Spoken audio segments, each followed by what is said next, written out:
అందరికీ నమస్కారం అండి. రేపటి నుంచి వారాహి నవరాత్రులు ప్రారంభమవుతున్నాయి. కాబట్టి నేను ఈ వీడియోలో ఒక మంచి మంత్రాన్నయితే మీకు షేర్ చేయబోతున్నాను. ఆ మంత్రం ఏంటంటే వారాహి గాయత్రి మంత్రం అన్నమాట. ఈ మంత్రము ఈ నవరాత్రుల్లో సూర్యోదయానికి ముందు మీరు రోజుకి 108 సార్లు జపించినట్లయితే మీకు శత్రువుల వల్ల కలిగే సమస్యలు అనేవి ఉండవన్నమాట. వాటి నుంచి మీరు బయటపడతారు. మరియు ఒక గొప్ప జీవితాన్ని అయితే మీరు గడుపుతారన్నమాట.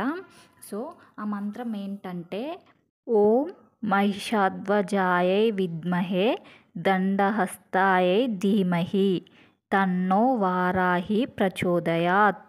ఈ మంత్రాన్ని 108 సార్లు మీరు జపించినట్లయితే దీని ఫలితాన్ని అనేది మీరే చూస్తారనమాట.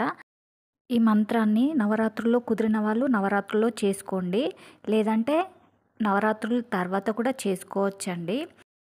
ఇంకొక విషయం అండి, ఎదుటి వాళ్ళు మిమ్మల్ని ఏమనకపోయినా కూడా వాళ్ళని శత్రువులు అని చెప్పేసి భావించి చేస్తే మట్టుకు ఇది పనిచేయదండి. ఎందుకంటే అది సృష్టికే విరుద్ధము. మీరు న్యాయంగా మీ శత్రువులు మిమ్మల్ని ఇబ్బంది పెట్టే వాళ్ళ గురించి చేస్తే మట్టుకు తప్పకుండా ఫలితం ఉంటుందండి. So good luck. Thank you for watching.